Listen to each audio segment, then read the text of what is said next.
You're listening to the Options Insider Radio Network, the home of the Options Podcast. For more quality options programs, visit theoptionsinsider.com or search for Options Insider Radio Network in your podcast provider of choice. Listeners can also access all of our programming through our mobile app available in the iTunes and Google Play stores. Select programs are also available via live stream at mixlr.com/options-insider. That's mixlr.com/options-insider. Don't forget to follow along with your favorite programs and submit your own questions for the hosts at twitter.com/options, stocktwits.com/options, facebook.com/theoptionsinsider, or via questions at theoptionsinsider.com.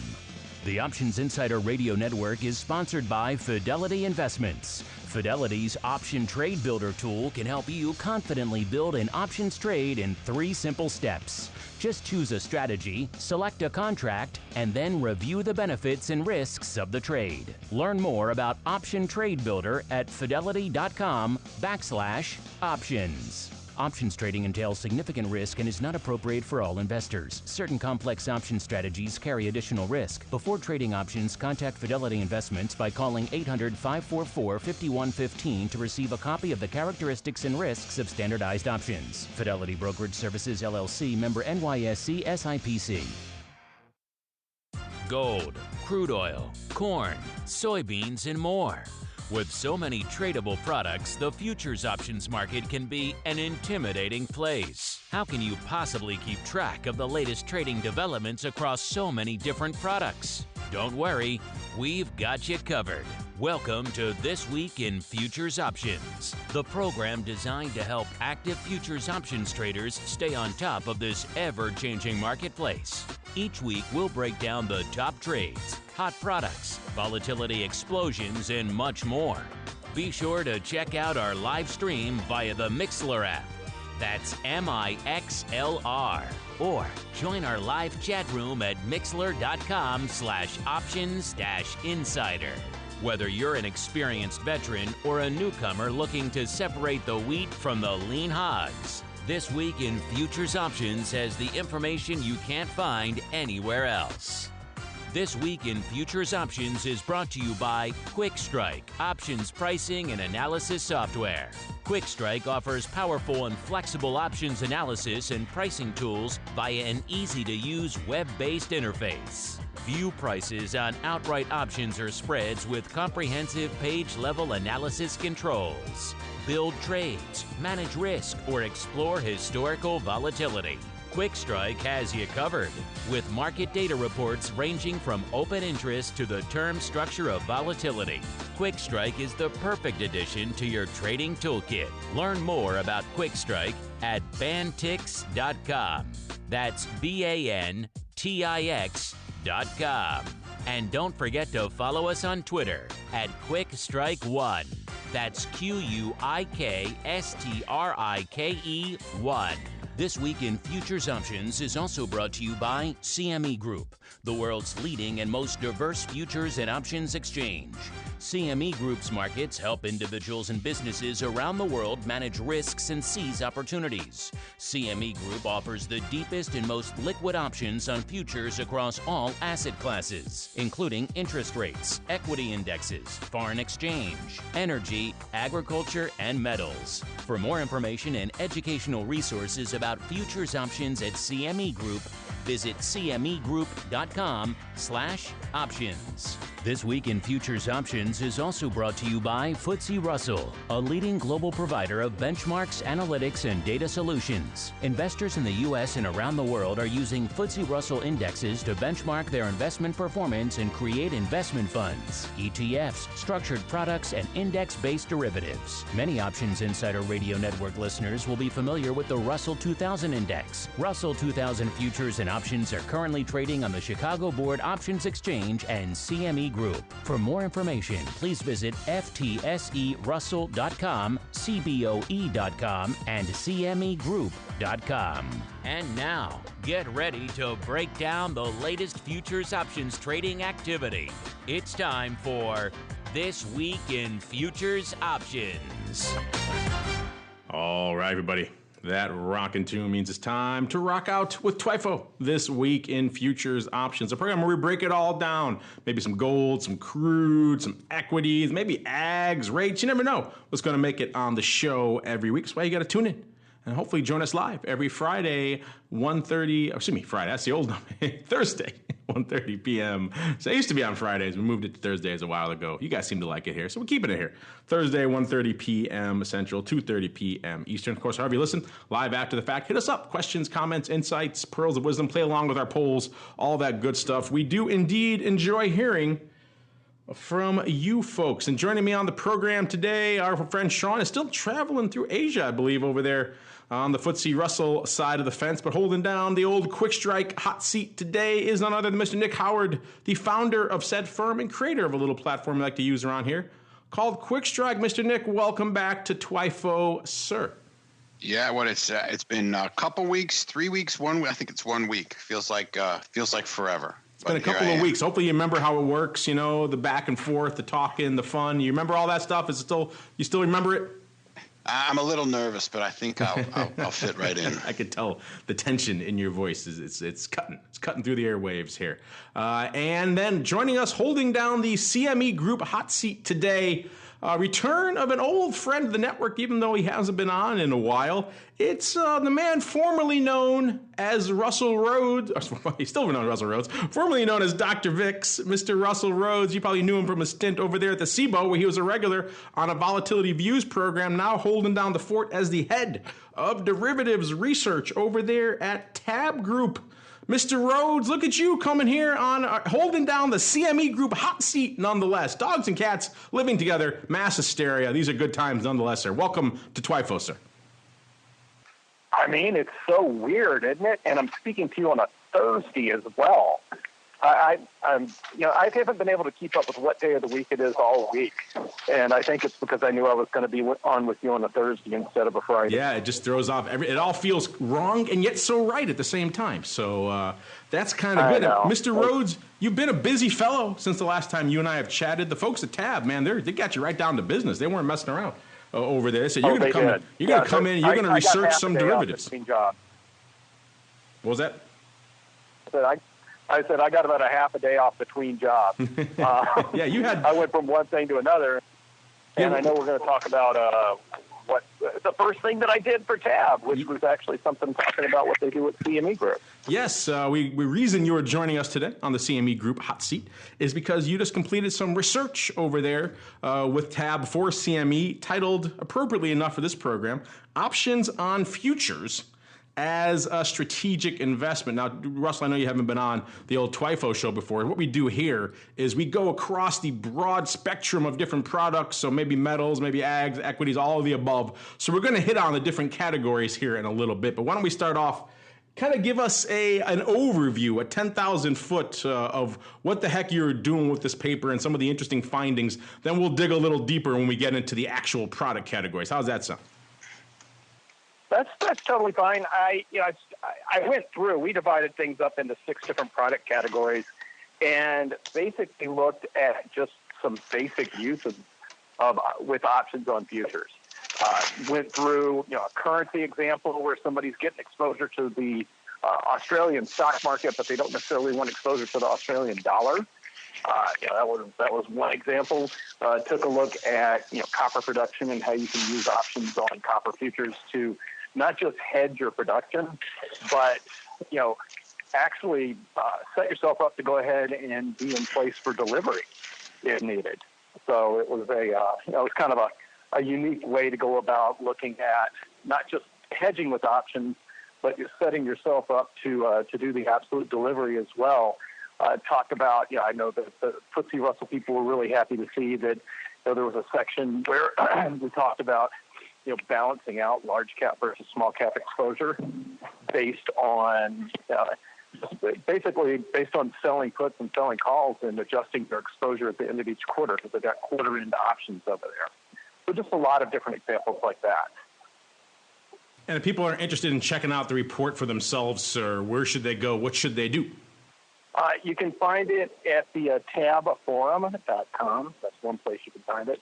And, if you're having trouble navigating around there, I'm always happy to share it with you. And I believe it's available on the CME website as well. Yes. I just don't know the exact link on that one. If you go to CME Group or just type in options on futures as a strategic investment, it'll take you to the link there as well. You gotta give some login info. Once you do that, you'll get access to all. And it is a pretty meaty report. It gets into a lot of different product categories. And we're going to do just that. We got to kick it off, though. We got to start in our tour of various products. They got to start off in energy, in particular crude, our old favorite crude.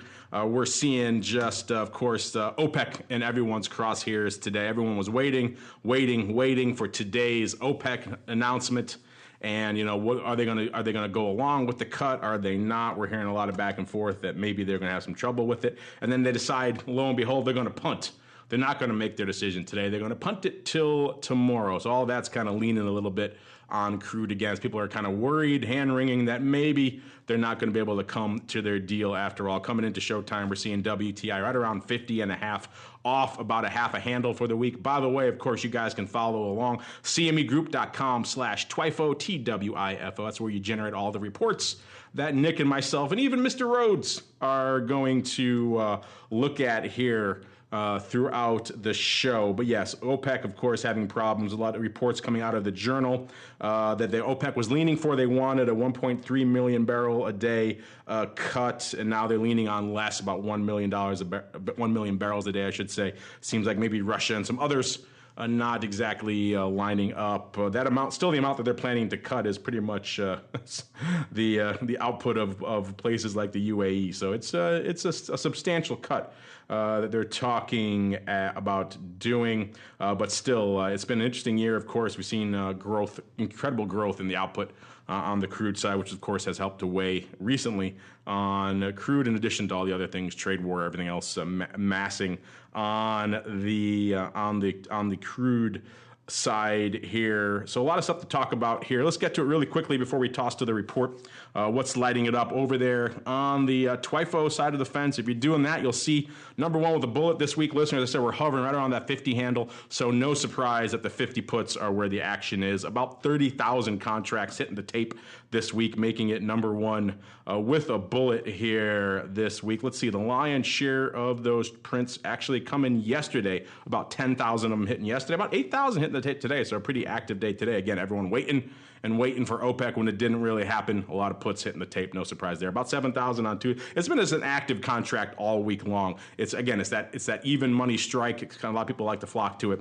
and we're seeing a lot of action out there as well. Number two are the 45 puts, a little less optimistic, I should say. About 26, almost 27,000 on the tape. Actually, I take that back. Number two are the 55 calls, a double call. So not a little tight strangle with about 28,000 of those bad boys. The lion's share on Monday, actually 11,000 hitting the tape then. Followed number three by the 45 puts. Again, all of this pretty much in Jan. And then what do we have here? 60 calls, and rounding out the top five are the 40 puts. So kind of a smattering of strikes around and near at the money, as you would expect. Mr. Rhoads, sir, obviously you talked a lot, interesting stuff in your report about Brent and WTI and that spread, which is, of course, a topic we've touched on a lot on the show in the past. We've watched it get very wide, then tighten a little bit again. What did you in particular narrow in on? What were some of the option strategies you were focusing around in your report around trading that spread? Well, one of the, it didn't necessarily make it into the report. Sometimes there were things that I wanted to put in there that, I got voted down on. A lot of things are done by committee. And one of the things that I liked an awful lot was it is very much of a range-bound measure. So, fading that thing when it hits the top end of the range or the low end of the range by selling a credit spread was something that I think a lot of people ought to take a look at doing with respect to that. We've got exposure in one area as opposed to another area as far as the cost of energy goes. You can always speculate around that one. I think the example that we used in the paper was we were at the low end and we wanted to speculate on a move to back to the kind of the mid-range, and we used a 1-by-2 call spread for that, if I remember correctly, with the upside where when you do something like that, where you buy one and sell two at a little bit higher strike, your danger is overshooting big time to the upside. But because this is such a range-bound market, when you're looking at the spread between the two, the area that you really get worried about on the upside was well above any of the historical norms. Now we know, especially with the volatility that we've had lately, that we can get outside of those ranges. But I thought it was kind of an interesting use of those options, and kind of an interesting use of options for anything that's somewhat range bound. Yeah, WTI historically is, the WTI's Brent spread, I should say, is historically a bit range bound, but nonetheless, still interesting stuff here. Trying to get, let's see if I can get Mr. Nick back on. Let's see, Mr. Nick, can we hear you now, sir? Hold on, we're not. Can you? Oh, there we go. All right, perfect. Yeah, I can hear you now. All right, sir, Mr. Nick. I know a lot of your users. Yeah, I can hear you. I hear you now. Yeah, I hear you now. Can you hear me? Now we're gonna get some Verizon ad dollars too. Yeah, exactly. Can you hear me now? But I know a lot of your users over there are in the crude side of the fence. That's a big driver for a lot of the quick strike users out there. What have you been seeing out there? I'm sure a lot of them have been slinging and analyzing a lot of crude of late. What's been lighting it up and what's catching your eye out there? I haven't even had a chance to get to the vol out there. Obviously, vol's been an interesting story as well, and skew. What's been catching your eye out there this week, sir? Well, I think the big thing from the people that I've been talking to over the last couple of weeks, because that's really when we've seen a lot of this move happening, is there was a big skew play where the 15, 20, 25 delta skew had some real juice in it, and there were plenty of people that I talked to on a regular basis that were selling the puts and buying the calls to take in to try to take into account that the spread on the risk reversal was really, really historically out there. So, and that's come in quite a bit. That's when we really jumped up in volatility. We saw that get out of whack quite a bit, and that came back where they were out of that trade as well. So there was definitely a skew play that was going on while we were making this big breakdown, especially prior to this week.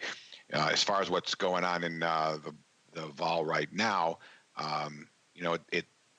We haven't had, we've had a little bit of a change in volatility. If you come here and you look at the report, you're going to see that the January is up a little bit.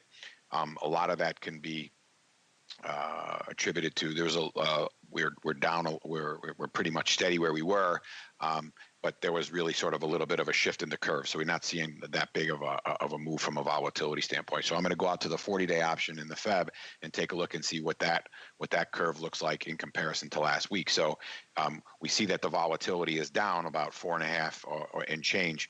And what we've been talking about lately on the show is how is the vol down? So the futures haven't really moved, right? When we look at it, we're kind of to right now, at least what I'm looking at, it looks like 5 cents. We'll call it unch on the week. So if I look at the last week's curve, the 1130 curve versus where we are today, basically it just looked like somebody hung on, some kid hung on the long branch and pulled the branch down. So last week we had our vol came in, but it was more like it pivoted from like the 40 strike and the whole curve just sort of slapped down. So we saw our real low strikes kind of stick where they were from a vol level, but we saw our high, just sort of the meat of the curve come down quite a bit. So that's kind of the change that we're seeing in the volatility curve. So it's a real vol loss, right?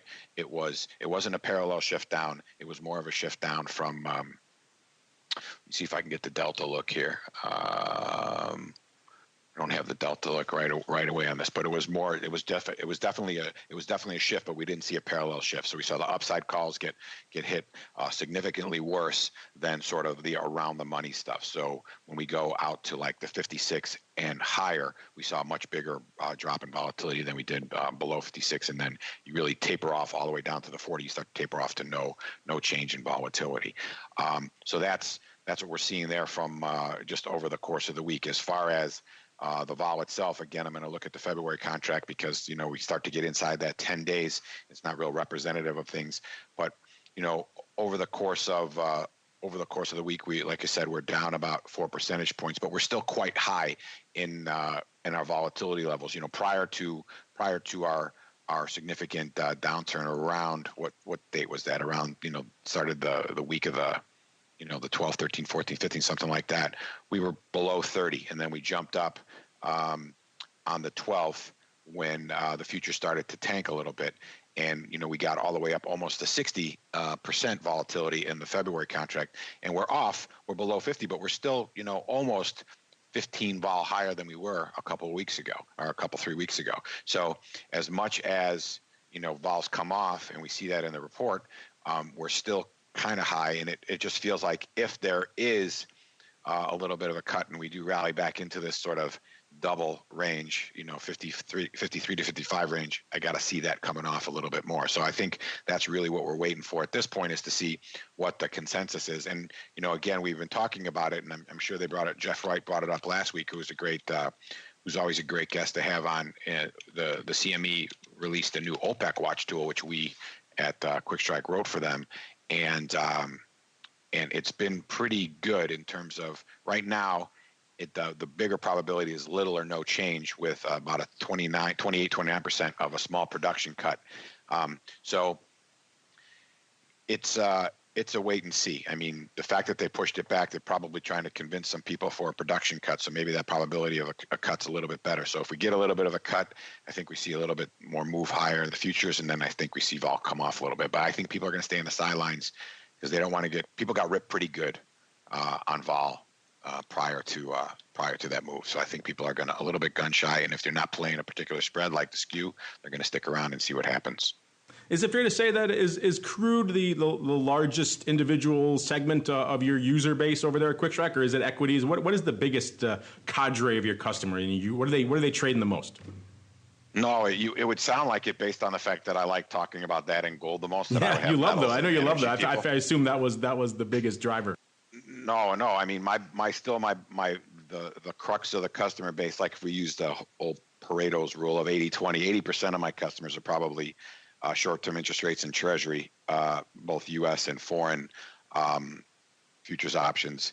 And then the rest of the 20% is going to be I don't probably have a whole lot of index people. I probably have metals. I got some ags, and I'm getting more energy. My energy is becoming more popular in the last couple of years, just because it's gotten more exposure in general, and I get a lot of energy people looking at the tool via the CME Direct trading platform. So it's becoming more popular in that asset class. So no, still primarily, my FCMs, banks, hedge funds, that kind of thing is our rates, but we're trying to reproduce that same sort of audience in the energy. The metals is getting more popular, getting a lot of European interest from the metals. People are starting to look at copper in particular, and then of course the index stuff. You can do a lot of things here, but from a volatility standpoint, it's not as interesting as the other stuff. But still rates guy. Euro-dollar pit, still a rates guy. That's offensive. Those are fighting words to Mr. Russell, formerly known as Dr. Bix. No. he just slapped equity volatility, sir. What do you say to that? I was just listening to to energy being such of a lot of interest to people using Quick Strike, and you kind of wrapped up with what I was thinking, is that it's one of the few places that you've actually had consistent volatility over the past few years. People have been going around searching for volatility after it just basically died in the equity markets, and I think probably the easiest place to find it was energy, and definitely the energy market more than anywhere else. And now I think we're going to start seeing it in the rates as well. So you'll probably see an increase in interest in that market. Well, Mr. Rhoads, you are the hot seat guest today, so I will let you choose our next product category. But before I do that, I realized just now I introduced you improperly. I left something out of your intro at the top of the show. So let me just do that right now. Now, Russell's Weekly Rundown. There it is. We haven't heard that in so long. It sounds good, doesn't it? God, I thought you were going to say that I was a professor at Loyola as well as my other job, but okay. Oh, no, I would not say that. I think I'll play that. I'll play that for my students. I had to play your awesome former theme music. I don't get a chance to play it anymore. That sounded like Jonathan Brandmeier's show from 25 years ago. So I don't know if you guys remember that. I think that's where they stole it from. Yeah, you guys remember that? The first time I played I do recall that. So that's I think the first time I played that for my wife and kids, they all just said they did not want to be associated with it at all. That is the proper reaction to that song, which is why it was created thusly. Mr. Rhoads, you did a lot of different analysis on a lot of different products. Where should we head next in our journey through futures options? Let's go to the equity space.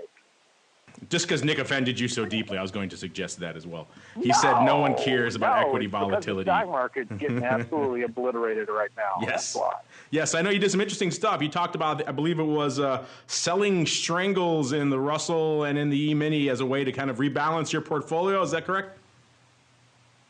Yeah, that actually was an extension of something that I had seen at a previous conference where they were just talking about lightening or increasing the weighting of large cap stocks by selling call options maybe 5% higher than where the market is and selling put options 5% lower where you actually have to add to your weighting. What I did instead was I looked at if you're trying to maybe have a 50-50 large cap, small cap balanced portfolio and you plan on rebalancing each quarter, going about selling options when things start to get out of line with each other, where maybe you have underperformance of the Russell 2000 versus the S&P 500, or whatever. But then what I did, there are lots of things that didn't make it into the paper that I'm taking the chance to talk about, and this actually hits on the rate side of things. I wanted to, and as you said, it was kind of a meaty report already. But I actually wanted to include you were long, 50% large cap, 50% small cap, and that was your equity allocations. But then maybe you were supposed to be 40% in bonds and selling options on the bond market as well, based on the historical relationship between stocks and bonds, as a way to get paid to do the type of rebalancing that you may have to do periodically. I don't think that's a way that a lot of people have thought about using options on futures, but I think it's an excellent use. You get paid to actually lock in where you're going to have to rebalance yourself anyway over the next few months. Yeah, interesting stuff. Like I said, we don't talk a lot about using strangles as a rebalancing tool. You mentioned before kind of the using the rates as kind of a bit of a correlation type tool to get paid to do some rebalancing is interesting stuff as well. By the way, listeners, if you want to check out these strategies, of course, in depth, check out the paper itself. There's some great visuals and charts here that'll walk you through some examples of the ratios of how many of different strikes and puts you should sell in the S&P, or in this case, the Russell 2000 as well, to go ahead and rebalance all of that. And speaking of rebalancing, things are rebalancing out in the equity space today, as we're seeing a lot more concern yet again over it seemed like the trade war may have been in the rearview mirror a little bit at the beginning of the week. Then no. We had a tariff man coming along, spooking everybody, market selling off about 3% across the board. Then today, of course, we have OPEC and a combination of maybe some concerns over the yield curve and arresting a senior Chinese official from Huawei, at least. All that combining to spook everybody yet again. The market's well off over 1% or so here across the board. We're seeing our old friend S&P volatility, a.k.a. the VIX, a.k.a. Russell's old stomping grounds, hit about a high, almost 26 today, 25 and change in the cash. That's over 6 handles higher than where it was this time a week ago. Our old friend, your old friend as well, Mr. Rhoads, the RVX, a.k.a. the Russell VIX, also spiking up to about 27, but we're seeing that spread coming in quite a bit. It was around 3.5 points this time last week. This week it's gotten a lot tighter as we've seen both of them kind of gapping up, but S&P vol gapping up even more. So tightening that spread to only about a handle and a half or so right now, which is, again, about half of what it was this time last week. And looking out here again over the old quick strike, cmegroup.com/TWIFO. You guys can play along as well. If you are interested in equities, unlike Mr. Nick here, I'm just giving him a hard time, then you'll see that we are actually about 26.5 right now in the S&P. We're seeing about 2,600 puts, so near-term downside puts These are in Dees 2600 puts lighting up the tape this week to the tune of 40,000, maybe a vertical. Looks like the 2500 puts are also active to about the tune of about 38,000. So maybe some but the numbers don't really line up correctly. So maybe a bit of a ratio. Either way, both of those strikes, 2600 and 2500 puts, both in Dees kind of dominating the tape. Also seeing the 2700 puts. So maybe some funky spreads going up there. We're seeing 40,000 of the 2600s, 38,000 of the 2500s, and they're about 35,000 of the 2700 puts. So all nice little put. In fact, it's pretty much a put strip. And then 25 halves coming in number 4. The first call on our list is actually the 28 quarter calls, also in Dees. An interesting level there. So yeah, as you might expect, given some of the concerns we saw earlier in the week, puts are leading the dance out here this week. Mr. Nick, I'm going to do it. I'm going to make you talk about equity volatility, even though I know it's your most favoriteest thing on the planet. But you kind of mentioned what we're seeing out there in skew, and a big skew play in energy this past couple of weeks. We've been kind of moving along the curve a bit in equity volatility. Are we still seeing that, or have you maybe jumped off the curve a little bit with some of this spookage we saw recently?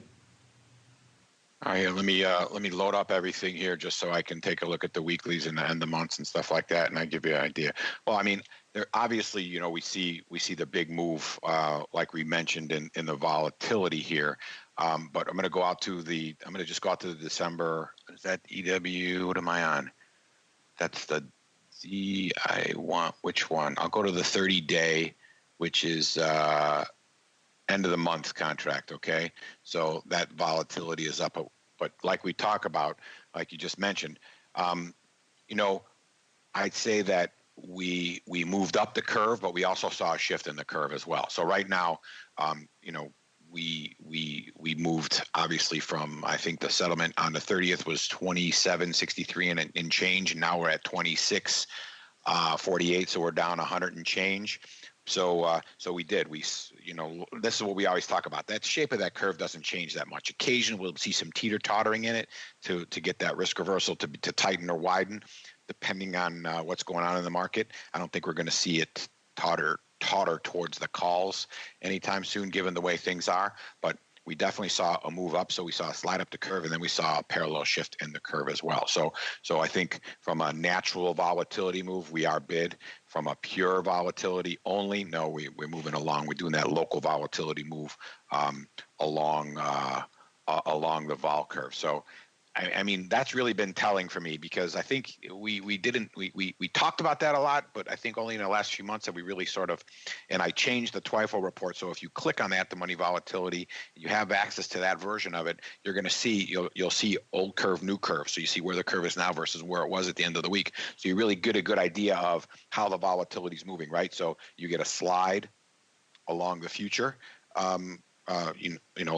Along the x-axis, and then you get a shift up. So there was some slope to the change in volatility here outside of just moving along the curve. So it's not that I don't like. It's just that I like equities. I mean, I agree with, from a personal standpoint, from what Russell was saying, like if you want to rebalance, or you like something, or you like some shares in something, and you're going to buy them anyway, you might as well do options to enhance your buying power, in that, sell some puts at a level that you are more than willing to get into a stock, or where you're going to rebalance. And now not only have you completed your objective in terms of getting that goes for the selling the calls in the same play. Not only you complete your objective in terms of getting in or out of the shares you want, but you also got them at a discount to, or at a premium if you're selling at a discount if you're buying, to where you were interested in purchasing them anyway. So I've been finding that to be a very useful way to enter into the places where I like particular equities and get out of things where I'm looking to, like Russell said, rebalance a little bit. So it's not that I don't like it. It's just that because we talk about our quick skew stuff all the time, it's just not quite as sexy in terms of the ability for that vol curve to be, teeter-tottering back and forth, as Russell will attest to. It just doesn't change the shape that much. No, when talking skew equities, in terms of swinging, crazy, rock'em sock'em skew, it's not the equities. You're right. It's definitely maybe our next product category, which Russell, it's your first time on the show, so you don't know that Nick is a diehard metalhead in terms of the precious metals. He loves them. So we got to squeeze them on there. We are legally obligated to discuss all things precious every week. But you hit on the metals in your paper as well, but a little bit different. You got out into one of our old friends, the collar, and using it in one of the less shiny metals, copper. What were you breaking down for your strategic options metal investment in your report, sir? Well, first off, if you're going to refer to him as a metalhead, he needs some sort of intro music that's kind of Beavis and Butthead-ish. I want to breaking the law. Breaking the law. You're just jealous that you're the only one that has the... I couldn't think of it. Right, that's exactly what I just couldn't. I was struggling for a sec on that one.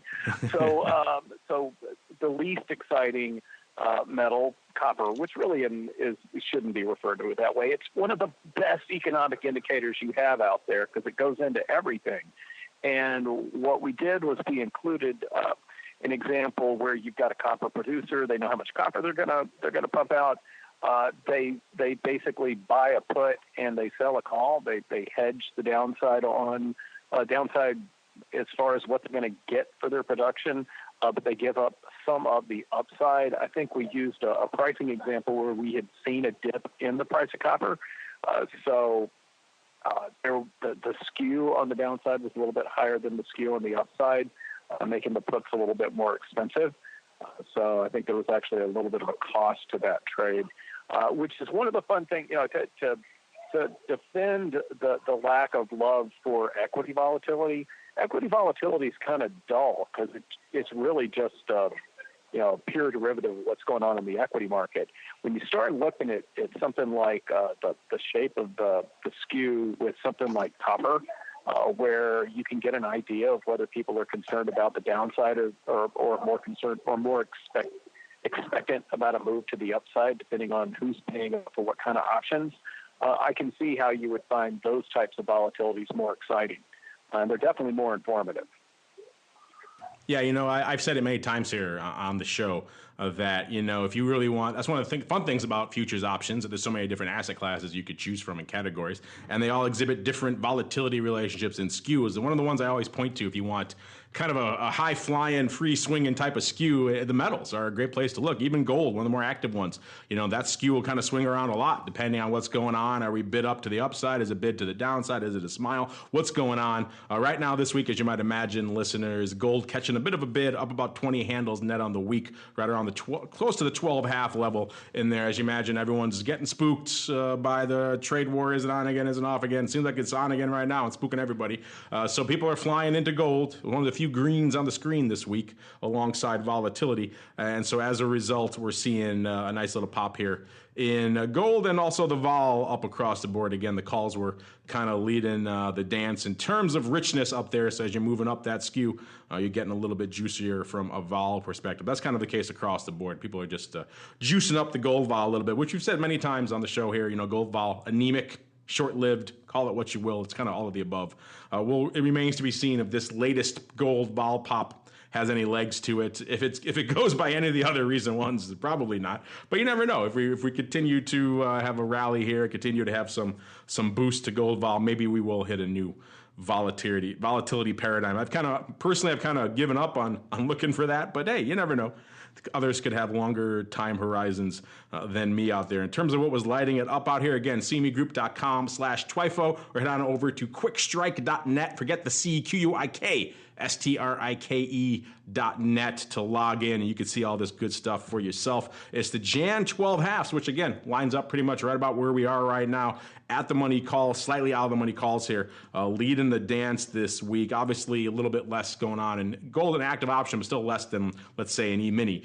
So about 6,300 is the big one, followed by the 1260s, also lighting it up to the tune of about 6,000 contracts here this week. Trying to see, they're both are kind of evenly spread out throughout the week in terms of volume. With the 1260s, most of those actually going up on Monday, about 2,300, so not quite half going up on Monday. Both of those slightly biased to the opening, so as you might expect, a lot of back and forth on both of those call strikes. let's just do a little quick scan as we like to do here. And whenever I load up the quick strike, I load up all the months and expirations. Nick doesn't like that. He says I'm crazy. But it is a lot of data. But on the flip side, you get to see everything at once and see kind of what's lighting up. Like these 1030 puts lighting it up 500 times here in Dece of 2019. So if you're on the downside train for gold, maybe you're not alone here. Someone lighting these bad boys up as well. But Mr. Nick, you are the metalhead, like I mentioned earlier. You love yourself some precious stuff. By the way, I'll get to this in a second. But what's catching your eye here in the shiny stuff this week, sir? All right. Well, before I get to the shiny stuff, just want to make one comment about the copper standpoint. So, and I think I might have mentioned this on a couple previous shows, but I'm not sure. But I've been getting a lot more interest in people looking at the copper product. So as you know, we have a historical volatility tool called QuickVol, where we also have that data is available on CME Datamine, and we've been getting a lot more people who are interested in getting the historical data for the copper options. So there's definitely, and these were, I can say they're not U.S. based, they were, European based. So there's definitely something going on in terms of people paying more attention or ramping up those desks that are trading that product specifically. And on the upside, Albert Engel from over at CME would be very happy that the open interest this week is up almost 10%. Still what we're not used to from a pure options absolute number standpoint, but from an increase in percent, definitely very good.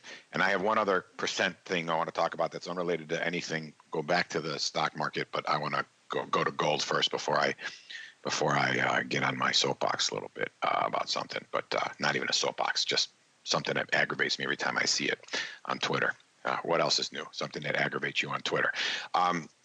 So as looking at the gold, we have a pretty anemic from a volatility standpoint. I would tend to say that we're sort of in the higher end of our intermediate term range, right? So we've kind of run the course.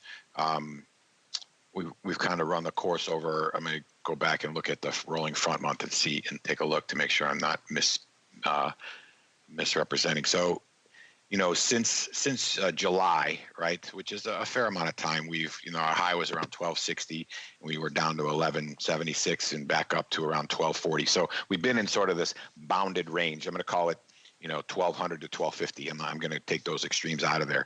So we come off 1300 back in June, but that's almost old news at this point. But the last 4 or 5 months, we've been in sort of a range, and the range we always talk about. We say, hey, if we get down to a little bit below 1200, that's where and vol is still low. That's where I always like to kind of get in and get long some volatility with some puts and some futures and kind of trade that range. So we're on the high end of sort of this intermediate term range that we're talking about. And I don't see us really, there hasn't been any really,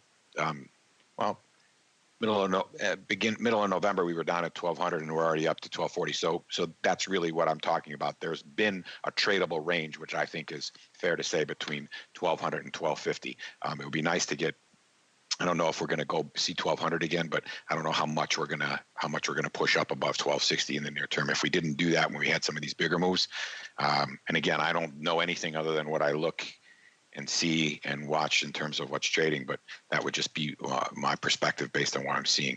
As far as we start to look at the Jan's a 20-day option, the Feb's a 50 and change day option.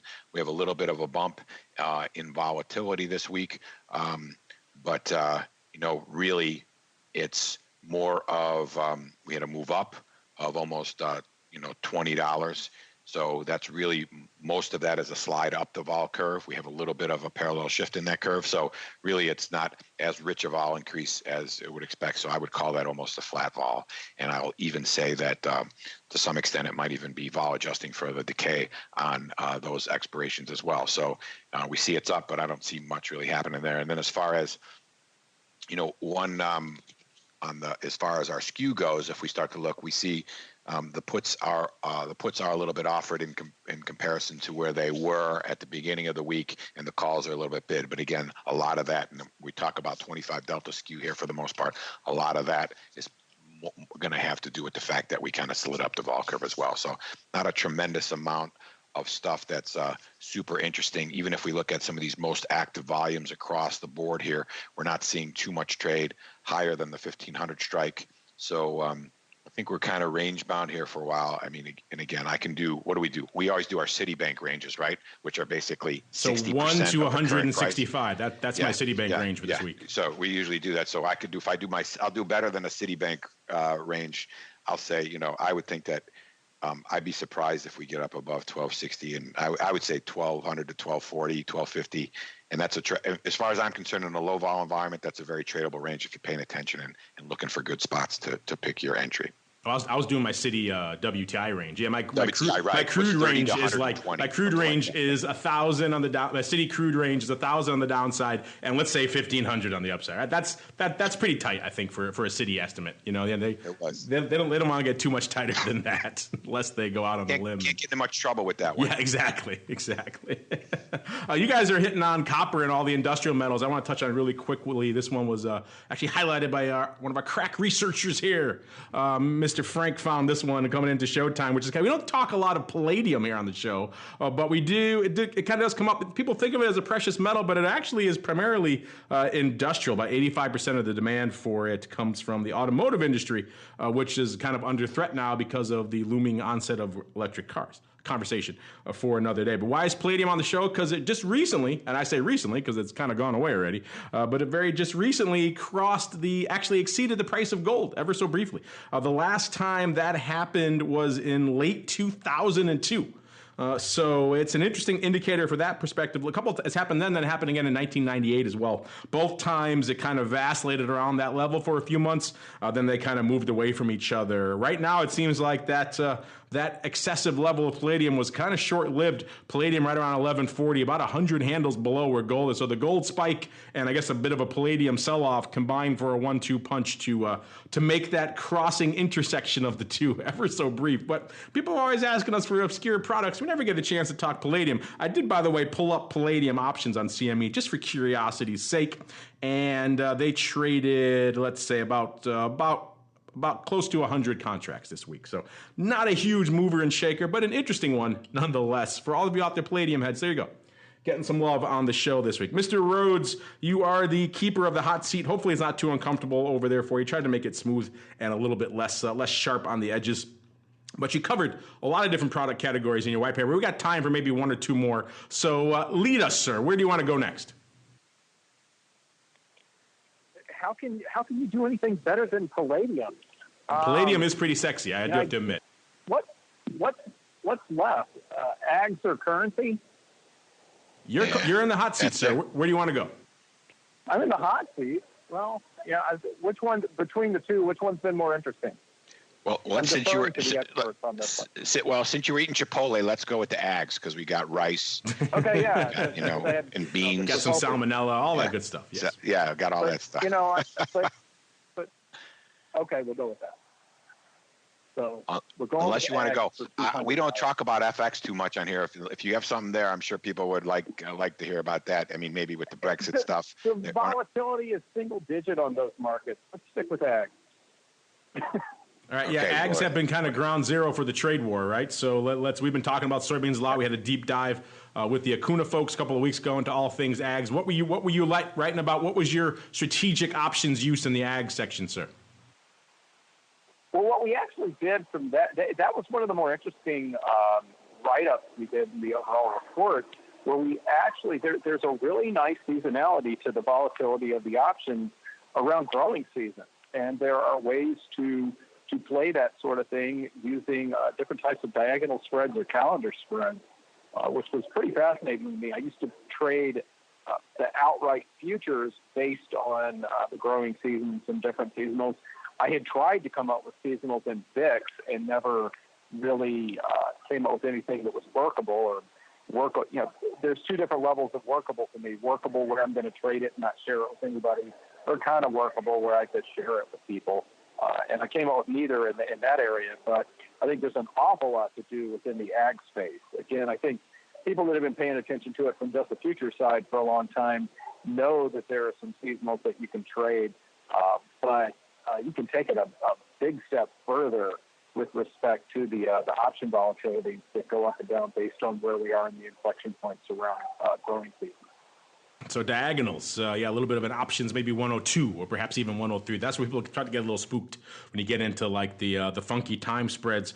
We've talked a lot here about beans. Here, let's hit on them really quickly here. Beans up about 20 handles on the week here for about 9.10 here. So a little bit off the lows of late here in the beans. Are the worst behind us? Who knows? This trade war thing is ongoing. It's off again. It's on again. It's off again. Beans, as you know, listeners, kind of ground zero for the trade war. One of our biggest exports to China. When China shut the doors on those, it had all sorts of ramifications throughout the agricultural scene as well as throughout the economy. So we're kind of still playing wait and see over there as well. Vol off a bit, actually aggressively this week out here in the beans as well, which is kind of interesting out here. Really quickly, you mentioned you did FX. Actually, let's close up with you, Russell, then on rates, because rates are obviously a big concern for people these days. Nick, in addition to being a metalhead, is also a rates head. He spent some time in his dark days over there in the Eurodollar pits. Obviously, some concerns weighing on the market today about maybe some yield curve inversion going on out there. What was your strategic options use in the rates complex, sir? Well, what we actually looked at with the options on rates was we looked at how you could basically hedge any kind of exposure that you have with interest rate swaps, and also go about maybe laddering options and creating your own sort of swap instrument, or lock, if you're happy with the direction that rates have moved, maybe locking in where you're at with respect to rates, and in a portfolio context with combining over-the-counter derivatives with that position. It was probably, you just said that, going to 102 or 202, that was the final PhD class in options in that paper. OTC, now you've just scared the heck out of everybody. Over there, you got calendars, you got diagonals, half OTC. The people went back to what they were doing. They're terrified. Mr. Nick, anything catching your eye out there in rates or in ags, or do you want to just roll on into some questions? No, I'd say that it should be an interesting 10 days, given that the Fed has, prior to a lot of what's going on here, has signaled that they're going to continue to do the tightening in December, because that we didn't do anything in the last meeting and there was one built in. I'm not sure what what the Fed Watch is saying right now. Let me take a look at that. I don't think it's changed all that much, to be honest with you. But let's see what it says. Fed Watch is still saying that 75% for the current target rate there. Yeah, 75%. So it's come off. So there is, that would be, to me, that would be the thing to watch here going into the next week, is what are the Fed funds, because we've had a little bit of a change in the futures prices here in both the euros and the Fed funds. So that's causing this. We haven't. Let me look at what the history says. We haven't been at 25% in leaving things. So this is the highest we've been over the last month, in terms of expectation that the Fed could leave things unch. So I would find it that would be fun if they did that, because I think we'd see a little bit of activity in these markets if they didn't do anything. But my guess is that they're probably still, again, I don't know. They've signaled pretty hard that they're going to do it, but that's what I would pay attention to and watch. And this yield curve inversion, I'm looking at it right now. It's a little bit, 2 to the 5 is a little bit inverted, but a month ago, it wasn't too much off from where it is now. So, a month ago, 3 months ago, it was 2.77, and now it's 2.74. So the fact that people are, getting their undies in a bunch, that, it's not much. The curve looks pretty much like it did 3 months ago. So I don't think that's so much of a deal. So let's just say, given that, they're going to still tighten. And then we may see a revision on how much they think they're going to do it for 2019. So, but let's go to user questions. That sounds good to me. Yeah, I was looking at the Fed Watch too as well. I was a little surprised it was still as high as it would be. Right, there does seem like a growing undercurrent, a growing sentiment that, hey, with all these market shocks and everyone else in the world not really pumping the brakes on the rate side, that we are kind of a bit of an odd situation here, and so maybe the Fed would dial it back. It does seem like that sentiment is growing, still small, but it is growing. So pay attention to that. The CME Fed Watch tool, that's the place to find find all that stuff, as well as a place for your questions. It's right now. It's time for your futures options feedback. It's time for your questions, comments, and insights. It's time for Futures Options Feedback. Submit your questions at twitter.com/options, facebook.com/The Options Insider, stocktwits.com/Options Insider, or via questions at theoptionsinsider.com. You can also submit your feedback via our Options Insider Radio Network mobile app, available for iOS, Android, and Kindle Fire devices. You can even ask your questions live every Friday at 3 p.m. Central via our Mixlr chat room. So grab the Mixlr app or just search for Options Insider at Mixlr.com. That's MIXLR.com. All right, everybody, welcome to your segment, the Futures Options Feedback. We got a lot of skew questions here on the show today. Let's get to them. First one here from Elleneals, or maybe Elleneals. I'm going to go with Elleneals. I like that. Just sounds better. Elleneals saying, given the skew setup in equities, with calls being cheaper than puts from a vol perspective, why would you ever buy a collar? Why doesn't everyone always sell the skew and use bullish risk reversals? The market seems to be set up for. We talked about it before. It's one of the reasons Nick only half jokingly is not as super excited about equities, because the skew is always effectively the same shape. The slope's going to change, but it's always going to be bid to the puts and offered to the calls from a vol perspective. It may, once in a while, we have talked about it before, it can change, but it's very infrequent, very rare. So Elleneals asking a question: Why would you ever buy a collar? Put a collar on, Mr. Let's start with Mr. Rhoads, because he is the keeper of all things equity volatility these days. The market equities are set up to only sell collars, not buy them, sir. Why would anyone put these things on? Well, let me. Back in the day when I was a lot more fun, I was. When was that? I don't think I knew you then. What? There was a time when you were fun? I don't think I knew you then. Yeah, you didn't know me, but I was a lot more fun. And I was going to buy my beer for Friday night, and this was when I was living down in Georgia, and the lotto was like $500 million or something ridiculous like that. And I went to buy. I said, "Yeah, give me a lottery ticket too." And my friend Bob, who is a very, very bright man, said, "Hey, Russell, give me $1." And I gave him $1, and he goes, "You lose." That's how I feel about collars and buying collars. That's a good what story. I tell people when they ask me that's the story I tell when they ask about buying collars. It's a very rare instance that I think you would consider buying a collar, and because you got to overcome 2 time decays. It's usually in front of some sort of event that everybody's already aware of, that the option market is discounting. So why would you buy a collar? Well, maybe you would buy a collar if you are a market maker and somebody is selling it to you, and then you hedge out your risk. But that's about it. No, they do have a point there that, the skew setup is favorable for the other way around. I've always been a fan of bullish risk reversal. Talked about it many times on the show. They are a great entry point if you want to get them on. But of course, the other side of that is if you already have the long equity, a lot of people do. The collar is that's why the shape is that way. People want to hedge their long equity. So if you don't have the long equity component, you're not tied to the underlying. Who would do such a thing? Then, yeah, you're right. Bullish risk reversals are a great entry point for the equities.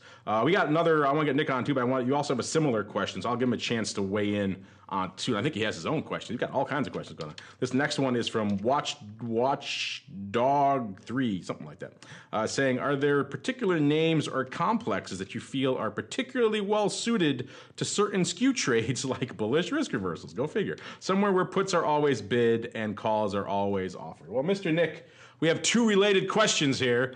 Sounds like equities may be the answer for both, but what are your thoughts? A, first off, why would you buy a collar in an equity, sir? It seems like crazy town. And then B, you got any other suggestions for Mr. Watchdog about where he should be trading for expensive puts and cheap calls? Yeah, I mean, as far as buying the collar, I would look at it just from a market making perspective. Russell mentioned you'd buy it if you got it sold to you, but you also potentially, if you can get a better price on another leg in a spread, people tend to try to make a purchase that way and then either hedge out of the other one, like Russell said. I mean, that makes total sense to me. As far as as far as a bullish risk reversal in the equities, I mean, it's there all day long. There's like nothing special about it. So, and it's one of those things. What do we talk about all the time? It works till it doesn't, right? And then, as Sean always says, buy puts when you can, not when you have to, type of stuff. So I'm sure there's plenty of punters that sell puts into the market all the time, and maybe finance some calls with those put sales. I don't. That's why I don't like the equity market, because it's like I said, I think it works until it doesn't. But as far as other markets, there's lots of other markets. We talk about them all the time, right? We see Russell mentioned the ags, and it has some seasonality to it. We definitely see the opportunity to do the risk reversals in both directions in the beans, because we see how our quick skew chart we've shown, especially when we were on the first had the show, how it was flipping back and forth between calls bid and puts offered back to calls offered to puts bid. And then we just mentioned in the WTI, there was a huge opportunity to do a bullish risk reversal, because the vol got it was over 3 standard deviations away from the mean in terms of the risk reversal vol. So there was opportunities there as well, and you definitely see teeter tottering in the gold as well. So where you see puts get offered and calls get a little bit bid, and that's like I always talk. I like a broken record where I like to buy the puts and buy the futures, and then there's plenty of opportunity when the calls get super cheap at the high end of a range. You can buy the calls and sell futures, and put on your risk reversal that way as well. So there's opportunities in WTI, there's opportunities in gold, and there's definitely opportunities in beans. And I think the trick there is to just pay attention enough and look at the historical shape of the curve and the volatility and the history of the risk reversal in order to get an idea of what looks. You don't have to be on the extremes to make the trade, but you got to pay attention enough to know what looks like it might be a little rich in one direction or another. Now, we got questions, but I know you have one more question for Mr. Rhoads, so we'll wrap it up on that, sir. What's your question, Mr. Nick? All right, so I want to hear about his class he teaches at Loyola. What are you teaching at Loyola, and tell me what I can learn. I teach right now. I'm just teaching corporate finance. And the spring, I'll be teaching investments and portfolio management. And I did just wrap up teaching graduate level derivatives. So I'm kind of like a utility player. Whatever they need me to teach over here, I teach. So you're doing nice. like So what did you cover in the derivatives class? And the whole book. Oh, the whole book. Oh, okay. Okay. Yeah. Plus, I pulled a couple of chapters out of my upcoming Dick's book for them, just to kind of add some things in there. Well, it would be a great addition. Very, very. It's for an MS in finance, so it's very quantitative. Sure. A great addition as a supplemental pricing tool and risk analysis platform would be the free version of Quick Strike that you can use. Everybody can register for it, or I can give you an academic version which has more functionality and make things available for them to where you can actually, do trades, show how it reacts, have them hedge it, look at the Greeks, all those kind of things. So if you're ever interested in using it for a class, I've talked to, is it Professor Tufty? Is that what his name, or Lufty, or who's the guy that runs the security? Luft is over at DePaul. Yeah. Okay. I'm sorry. That's right. You're Loyola. Yeah. No, that's right. That's okay. I know all those guys over there. No, I tried to talk to those guys once or twice about using it, but I've offered up Quick Strike as an academic tool, free of charge, of course. So if you're ever interested with that, just let me know. I'm glad to accommodate. When they pull me off the bench for derivatives class, I will definitely get on that. Yeah. But, so my question wasn't to my question wasn't to throw that in there. My question, because I was hoping you were doing derivatives things, only because one of my favorite graduate classes was my derivatives class. So it's a fun class to teach and to take. So. Yeah, I took one in our graduate school too. That was the reason. That's what lured me to the dark side. I have that to blame for all of this now, because it wasn't even offered in the undergraduate when I went to school. I had to take it in the graduate school just to get a class in it. And I said, those things are kind of interesting. I might want to learn more. And lo and behold, all of that has unfolded in the interim. Well, Mr. Rhoads, glad you could join us here for your inaugural appearance on TWIFO. We'll get you on the actual modern technology for your next appearance, so you could chat and we could hear you better. All sorts of fun stuff. But in the meantime, if folks are intrigued by your research over there at Tabb, they want to learn more, they may want to check it out for themselves, where should they go? What should they do, sir? Tabbforum.com. That is the easiest place to find what I'm doing over there now. And in the next week or two, we will start putting out a derivative newsletter, which will go along, which will be very similar to what I used to do for SIBO on their blog site. There you go. Check it out, Mr. Rhoads. If you missed his pontificating on the vol space, he's back talking market structure and futures options and all sorts of other things, hanging his head over there at Tabb Forum. That's Tabb with 2 B's. Forum.com. Check it out for yourself. Check out the paper as well. It's got some good stuff in there. A lot of product categories maybe you haven't played with, maybe you think about dipping your toes in.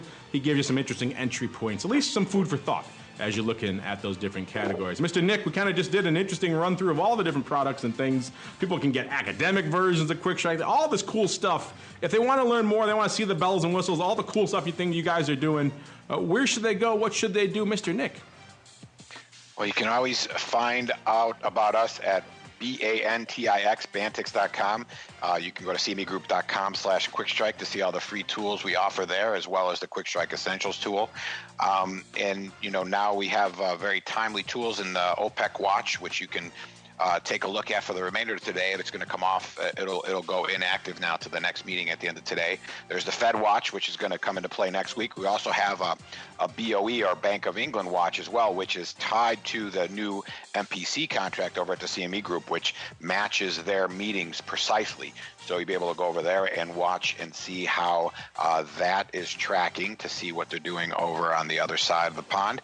And then if you're trading and you need you're looking for a new platform, you can get access to versions of Quick Strike within CME Direct, and there's a lot of custom tools that exist within that platform, specifically a new average daily volume liquidity tool, which will give you some insight into how options are trading on the market hours of both Singapore and London, so you get a good idea what kind of liquidity you have if you're trading off hours.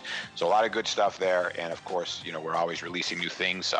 Quick Vol is out there, the historical data if you need it, and if you have any questions, you can hit me up on Twitter at QuickStrike1, QUIKSTRIKE1, or just shoot us an email at support@quickstrike.net or at Bantix.com. So always glad to help. There you go. He mentioned, I know a bunch of you already have, but if you haven't, make sure you also follow Nick. Yeah, he mentioned Quick Strike 1 at QUIKSTRIKE1. They tweet a lot of great data. So in between shows, they're doing stuff in between shows too. I know it's hard to believe. You get all those great data charts and things they tweet out all throughout the week. Maybe some product categories you weren't thinking about till you see some interesting setups out there. They could tweet that stuff out for you, or check it all out at Bantix.com, quickstrike.net. Those are the places to go to log in, get the account. Again, I've said it before. I've said it a million times. If you're trading these things and you're not using Quick Strike, I honestly don't know how you're doing it. It's kind of the only game in town. Quickstrike.net, Bantix.com, the places to go for all that good stuff. On behalf of Mr. Nick and Russell and our friends over there at CME, you know where to find them, cmegroup.com, as well as, of course, for Sean and his team over there at FTSE Russell. Check them out, FTSERussell.com. Let's give them a follow over there on Twitter as well. A lot of great data coming out on the benchmarking, active versus passive, all that kind of fun stuff. Maybe some Russell rebalancing,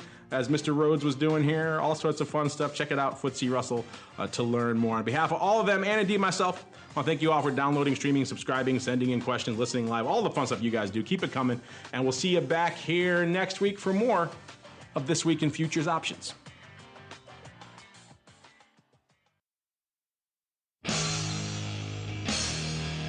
The preceding program was a production of the Options Insider Radio Network. For more quality options programs, visit www.theoptionsinsider.com or search for Options Insider Radio Network in your podcast provider of choice. Listeners can also access all of our programming through our mobile app, available in iTunes and on Google Play.